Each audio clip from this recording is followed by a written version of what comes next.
Okay. Hello, everybody. I told you I was going to go live at 12 p.m. to answer all of your questions. So here I am. Your boy is tired. It's been a great weekend. Had a dance festival all weekend. So I've been going to bed very, very late. Step count very high. Fun level very high as well. So it's worth it. I don't do this very often. I certainly wouldn't recommend doing this very often for life quality. You put your body in the ground, but every so often, it's a blast. It's a blast going out dancing with your friends till really late. So let's get these questions because you need some help. So Stretch Underload asked, best gym in America equipment wise. My answer will not be the answer that you think. So my favorite gym in America is Gold's Gym, James Island in Charleston, South Carolina, or James Island, South Carolina. It's unassuming. It doesn't have a big following on social media. It's not for all the bodybuilders and stuff, but they have the best equipment overall per square foot that I've ever experienced.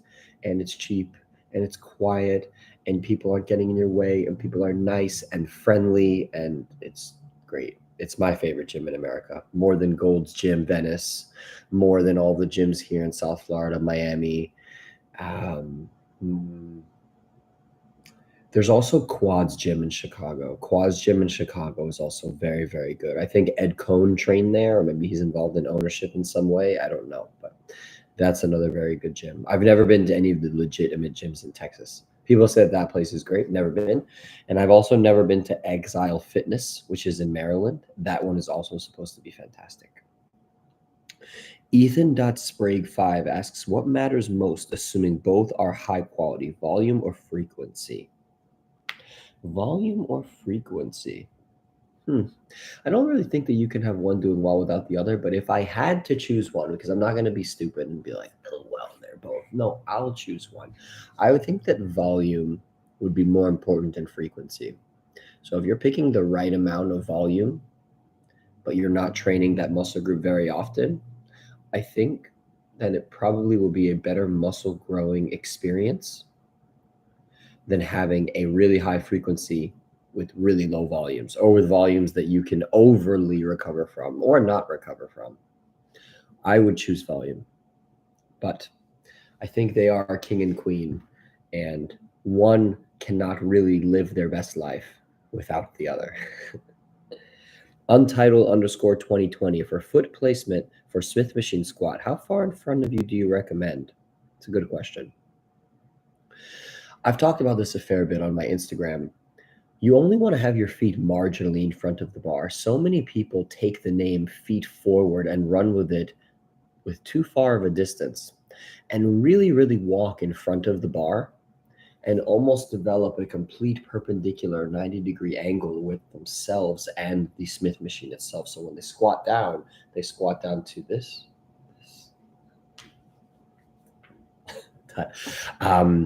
And of course, that does not allow for significant force production, discomfort on the lower back, and it's just not a great idea. So you only want to have your feet maybe one step in front of the bar, just enough so when you descend downward into the squat, the movement pattern can be linear and you can get very deep on maintaining an upright chest. So I like to only have one or two steps in front of the bar. I like to fan my toes out, push my knees out, especially when I come down and come up, they remain being pushed out.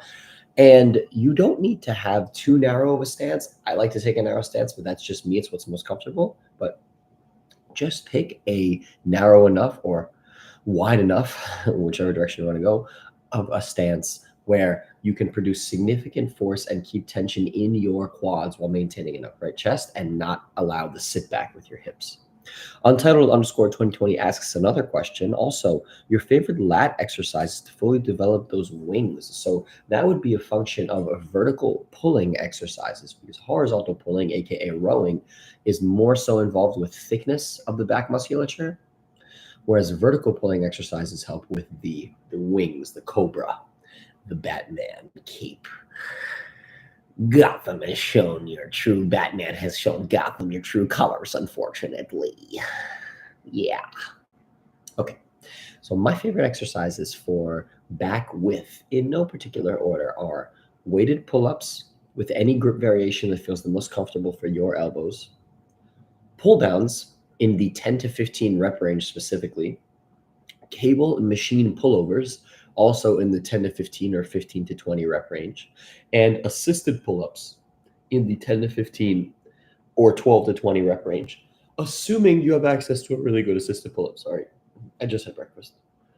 Whew. Assuming you have access to a good assisted pull-up machine. My preference, the old school tall Cybex assisted pull-up and dip apparatus. My favorite by a mile. Henok Westfin asks, is the top portion of a curl necessary where you touch the weight to your shoulder? No, it's not necessary. Based on the research that's come out recently, stretch may or may not be more important than the shortened or contracted range of a specific exercise. It's not chiefly important, but I do think it is important, and I think it's important to spend some time there. You don't have to spend all the time there. You probably can spend more time in the stretch position or in the medium range position of the repetition as well. But I think spending some time in the shortened range is a good idea. For what it's worth, it's also quite comfortable for a lot of people to go through that. Some people that don't go all the way up on their curls don't necessarily generate as much of a mind muscle connection in my experience as compared to those that do curl all the way up. So I think both are great, and you can use both as variations. So you can pick a specific curl exercise that you like, and you can spend some time, a few months doing that exercise, only going 3/4 of the way up. Then you can also spend some time doing that exercise all of the way up. It's just cool variation. They're both really effective. You don't have to do it, but I think it's a good idea. And I personally do it, and I've done it for years. J Troy 07, when not to continue a fat loss phase when an injury strain presents itself? Good question. It depends on what the injury is and to the degree with which the injury hampers multiple muscle groups or the overall training experience. So if you have an injury that precludes you from training most of your body, well, I mean, then the writing is kind of on the wall. You can't train hard, so therefore fat loss may not be the smartest thing. But if you've only hurt, I don't know, a finger, a small portion of the elbow, one niggle in your shoulder, maybe a left ham or right hamstring or something in the glute where maybe a few movement patterns are off the table, but the overall training experience is very much still possible, then I would say just play it as it lies and meet your body where it's at and do the things that yield you no pain and don't do the things that don't.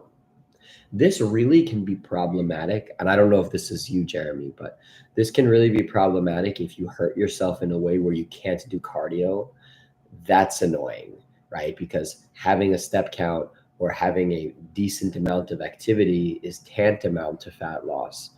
And so weight training aside, if whatever the injury is precludes you from doing significant cardio, that's a pain in the butt. But there are also still workarounds. It's 2024 and most of us stay around fully kitted out gyms and have many opportunities to do different kinds of exercise. So if walking is off the table, maybe bicycling is possible, maybe elliptical is possible, maybe the pool is possible. And worst comes to worst, there's always that upper body ergometer that Marsha and Cletus use in the gym. That's not necessarily the most fun, but there's definitely ways to burn calories. I don't know if this is you, Jeremy, so I'm just sort of speaking in theoreticals, but I hope that helps. Wanderer 94, spelled Juan like a Mexican. That's a great name. After 12 weeks of dieting, maintenance phase or keep chugging along? Well, it depends on a few factors. Number one, it depends on how much weight you've lost. So typically, I like to see anyone lose anywhere from 6 to 10% total body weight, not fat, before sort of taking a breather. And if you haven't lost that much weight, I would say keep going. And if you've lost over 10%, I think it's probably a time. Number two, where is your adherence to the entire process of training and dieting at? Some people after 12 weeks, their adherence, their interest in wanting to keep going is still pretty high. They don't have a lot of issues with sleep. Their stress is very much under control. They're very much enjoying the entire journey of it. And in which case, I don't think there's any reason to put a foot on the brake. I think you can keep going. But if you have noticed that your adherence and your willingness to continue doing the things that you need to do to be successful in the fat loss have sort of began to wilt, then it might be an idea to take a diet break. Thirdly, what's your training volume like? Did you start with really low volumes in the gym? Your sessions are not that long. And now that you've continued through the process, you've gotten in better and better shape through cardiovascular activity. You've lost a fair bit of body weight, so you're in better shape because you're not as fat. And you're just adjusted to all the exercises neurologically that you're doing. That now your training sessions are almost 2 hours. They're really long. And I don't want to say you dread them, but you have to block off so much time and effort to do them that it just becomes a little bit untenable and a really big nuisance. In that case, maybe having a diet and training break to resensitize yourself to those volumes in the gym could be an idea. I would say investigate these three.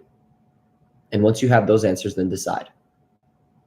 But typically, I would say every 12 to 15 weeks is a really good idea to take at least a couple weeks of a diet break, typically. Imaconejo _ alcohol or weed consumption. Would like your opinion on those. I think that just like anything, moderation is fine. And if it doesn't hamper or doesn't significantly impede your daily tasks, your daily process, and you can still check box all the things you need to get done in a pretty good way, I don't think it's a problem at all. I think when you're in a weight gain phase, a couple of drinks, a couple hundred calories is not a big deal. Honestly, I think even if you wanted to get fucked up here and there, it's probably okay. Especially if you're going to do it where the next day is a rest day, so you can just loaf the rest of the day. If you can shirk your responsibilities away, that's fine. But you obviously didn't need to tell. I didn't need to tell you that, right? Like if you were getting really drunk and then you had a really hard training session the next day and work and this and that, obviously that's not a smart thing to do. But if you have a couple drinks, it's okay. If you really want to get blasted once a week or here and there, I really don't think it's the end of the world. I don't know what kind of fitness people would tell you that, but that's real shit. I don't think it's a really big deal. Obviously, when you're dieting, if you don't have a lot of calories to play with and your fatigue management is a little bit more important, well, I don't need to tell you that getting schwasty-fasty is not the play, right? So, or even drinking at all. You'd probably want to conserve those calories for more boring things like fruits and veggies and whole grains, just because they keep you fuller, or else you're just not going to be as pleasant. You're more likely to cheat. So those are my thoughts on drinking. And then as far as weed, honestly, it's the same thing. If you like to get high at some point during the day and it doesn't affect the rest of your day, it doesn't affect your training or anything of the sort, it doesn't affect your sleep, then go ahead and do it. And especially if it relaxes you.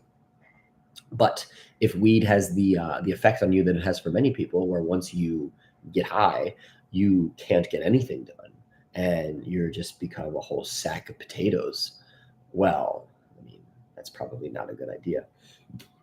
But in general, I think both of them are okay as long as you're responsible with the way that you go about doing them and you don't do them too much and you don't do them for a lot of time.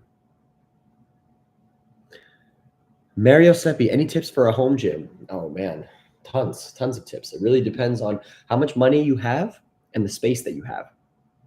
So I would say the first thing is probably a barbell or dumbbell and plates.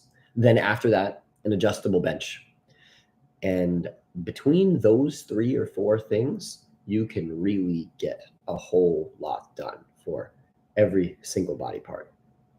And it's not that expensive. After you get an adjustable bench, a barbell, dumbbells, and plates for said barbell. After that, then it becomes a little bit interesting. From there, what I would say, depending on your space, and I'm thinking about it as somebody who doesn't have a lot of space and doesn't want to spend a ton of money, but wants to get really bang for the buck. After that, I would say squat stands, not a squat rack, squat stands. So there are 2 stands that can be adjusted up and down. They don't have a significant footprint from a space standpoint, and they allow you to put the bar on the rack. So now you can squat, you can take the bar off the rack and squat. You can put your adjustable bench in there. Now you can bench press if your bench is adjustable, so you can do incline bench press too. I would say squat stands. Then after that, the last thing that I will tell you to get is a plate loaded, pull down, seated row apparatus. And don't skimp. Don't get a shiny one. Get a good one. Get a good one.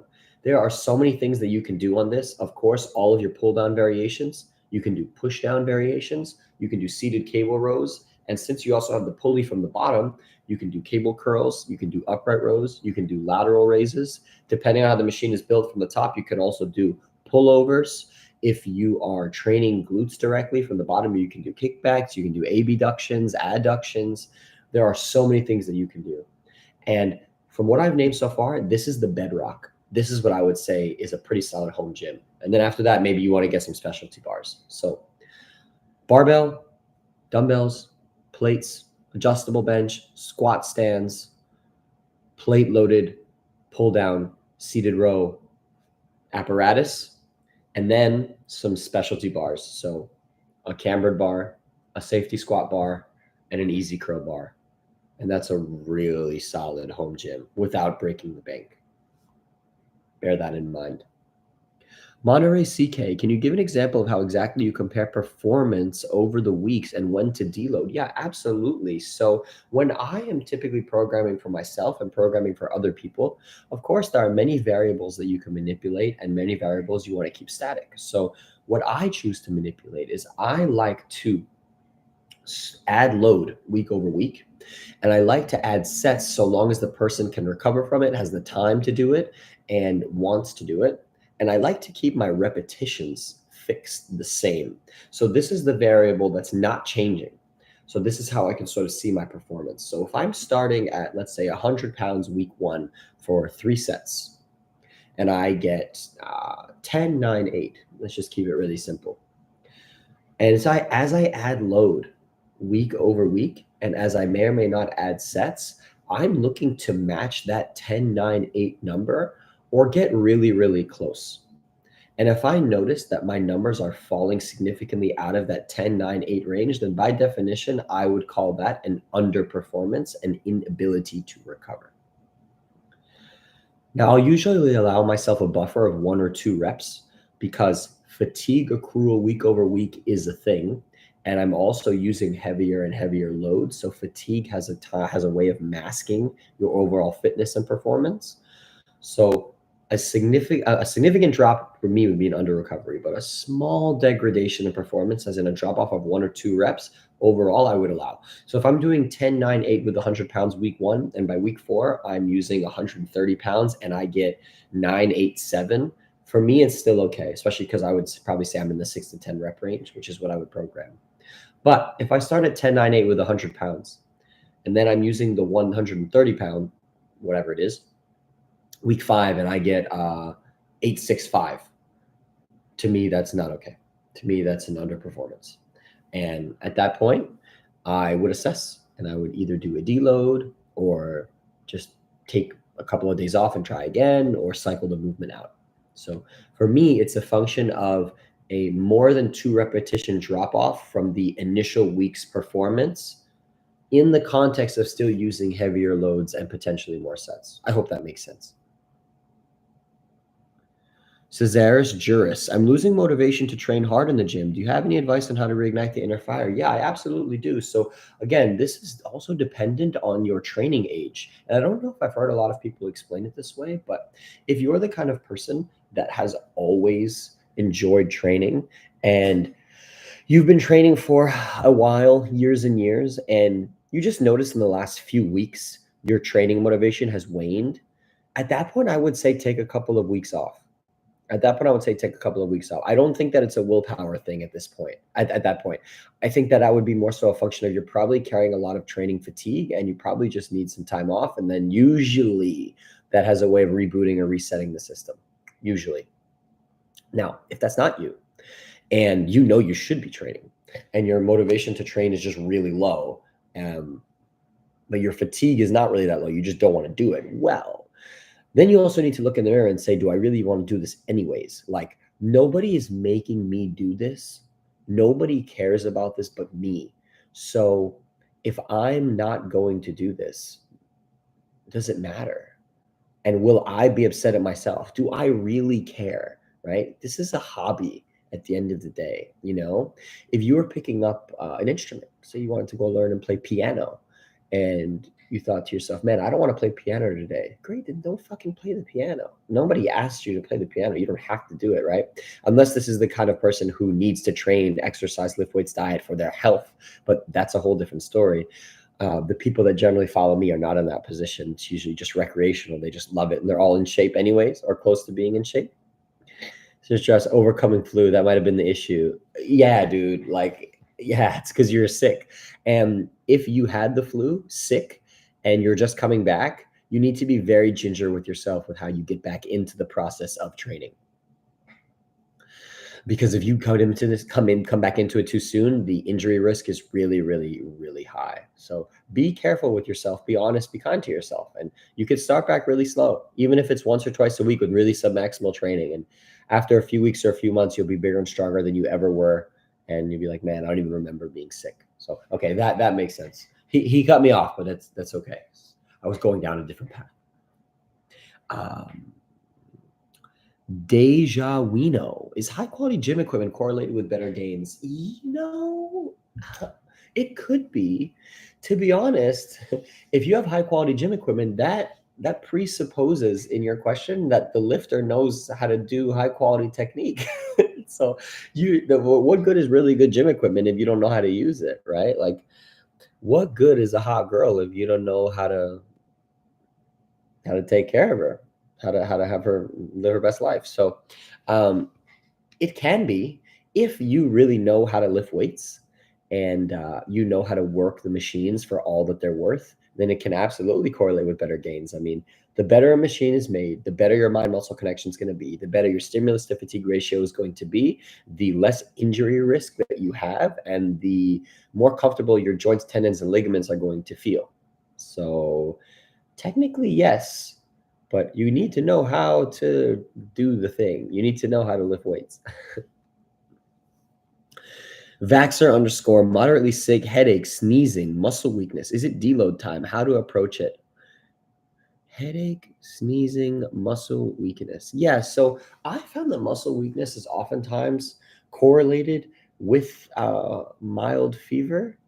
Doesn't always seem to be, but oftentimes it is. And a good rule of thumb is, if you have any kind of fever, you shouldn't train. A little head cold, a little cough, a little sneezing, a sore throat, you have to play it as it lies. But for most people, they can still train, even though they won't want to hear that. They can still train. Although if you're sneezing and you're mucusing all over the place, maybe not.